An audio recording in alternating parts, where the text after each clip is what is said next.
안녕하십니까. 천신당 기연보살입니다.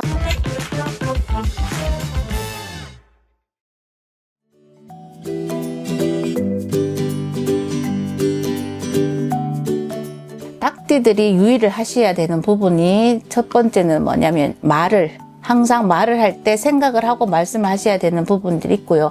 내 말 끝에 사람들이 오해를 살 수도 있고요. 구설에 오르실 수도 있기 때문에 올해는 그것만 좀 유의를 하시면 큰 무리 없이 평탄한 한 해가 되실 수 있고요. 그리고 뱀띠해에 닭띠들이 운대가 같이 상승을 해요.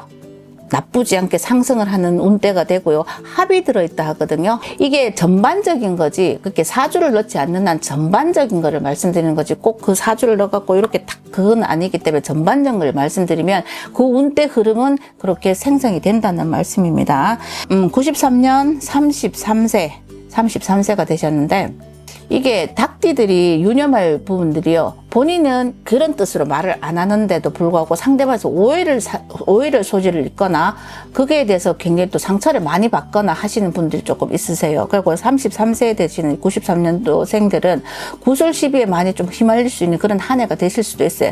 그런 만큼 내가 내 소리를 내라는 소리는 있어요. 본인이 그냥 억압대가 자꾸 침체돼서 자꾸 내 소리를 안 하고 누르지는 마시고요.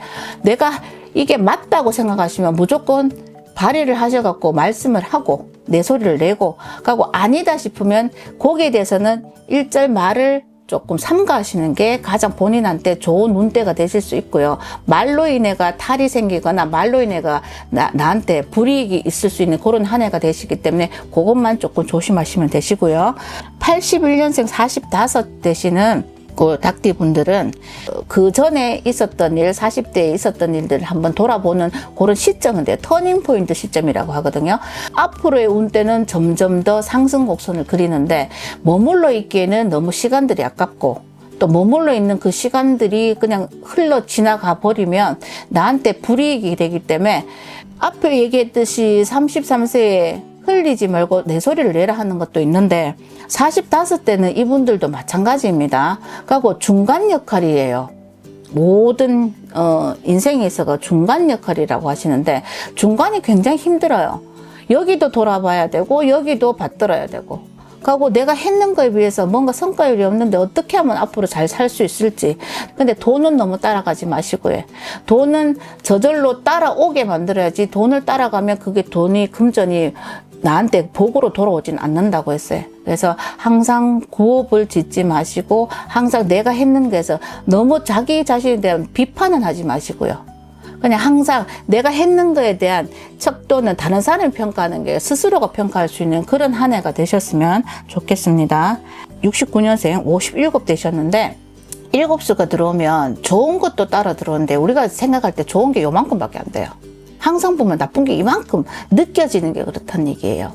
근데 좋은 게 조금 들어와도 그걸 크게 확대해서 크게 좋게 생각하고 나한테 맞게 이끌어 갈 수 있다면 그게 본인한테는 그 해에 가장 큰 운대나 복이 될 수가 있어요. 그러니까 57이 되면 7수에 성주운이 들어오고 성주라는 건 집에 뭐 주인이 되는 이런 한 해가 될 수도 있고요. 그거에 따라서 또 책임감도 이만큼이 아니라 굉장히 커지게 되거든요. 그럴 때에는 너무 부담감은 갖지 마세요. 내가 여기서 이 일을 안 하면 큰일 난다는 건 없어요. 어차피 이때까지 해온 일 자체가 큰일을 하셨어. 모든 분들이 큰일을 하셨기 때문에 거기에 대한 자책이나 자기 스스로에 대한 그거는 자꾸 하게 되면 이게 했는 거에 다 무너질 수가 있어요. 그래서 마음을 다시 한번 다잡고 새롭게 뭔가를 해도 나 잘할 수 있다는 걸 다시 한번 생각해 주셨으면 그리고 이때까지 이렇게 해오신 것만 해도 잘 하신 거예요.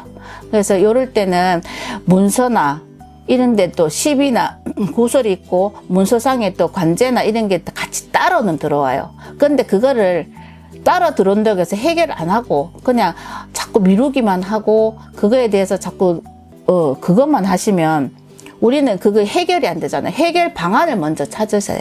그리고 원인이 뭔지를 먼저 찾아보시고 그리고 제일 잘할 수 있고 해야 되는 것만 하시라고. 그리고 너무 부담이 가거나 이런 거는 손을 대지 마시라는 거. 거기에 대한 실패율이 굉장히 높게 나와요. 그래서 그것만 유의하시면 되겠고요. 그리고 57년생 65업 되셨어요. 65업 되시면 내가 이때까지 살아온데 누가가 평가를 하게 돼 있어요. 평가라는 게 보통 말하면 본인이 내 삶에 대해서 돌아보는 시간을 가지거나 평가를 하거나 하고 앞으로 노후에 어떻게 할 것인가 이걸 생각하는 거지, 다른 사람이 니는 어떻게 살았어 어떻게, 그건 전혀 필요가 없어요.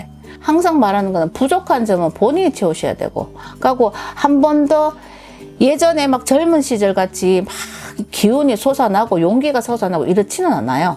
그런데 새로운 걸 또 하시게 되는 그런 때가, 기회가 또 와요. 그러면 그럴 때는 놓치지 마시고 기회를 잘 포착을 한번 해보시면 스스로한테 대한 용기도 생기시고 스스로에 대한 대견함도 있고, 그리고 잘 살아왔다는 그런 것도 느끼실 수 있단 말이야. 그런데 보통 보면 65업 되시면 이제 내년에 이제 또 70이야. 그러면 이때까지 또 힘들어서 더 이상 힘들지만 않으면 된다고 말씀하시는데, 힘들지만 않으면 되는 게 아니라 삶의 질을 높이는 게 더 중요하다고 보거든요. 그러면 본인한테 투자를 하셔요. 이제부터는 본인들한테, 스스로한테 투자를 하는 그런 방향성을 좀 가져보시는 것도 좋은 방법 같습니다.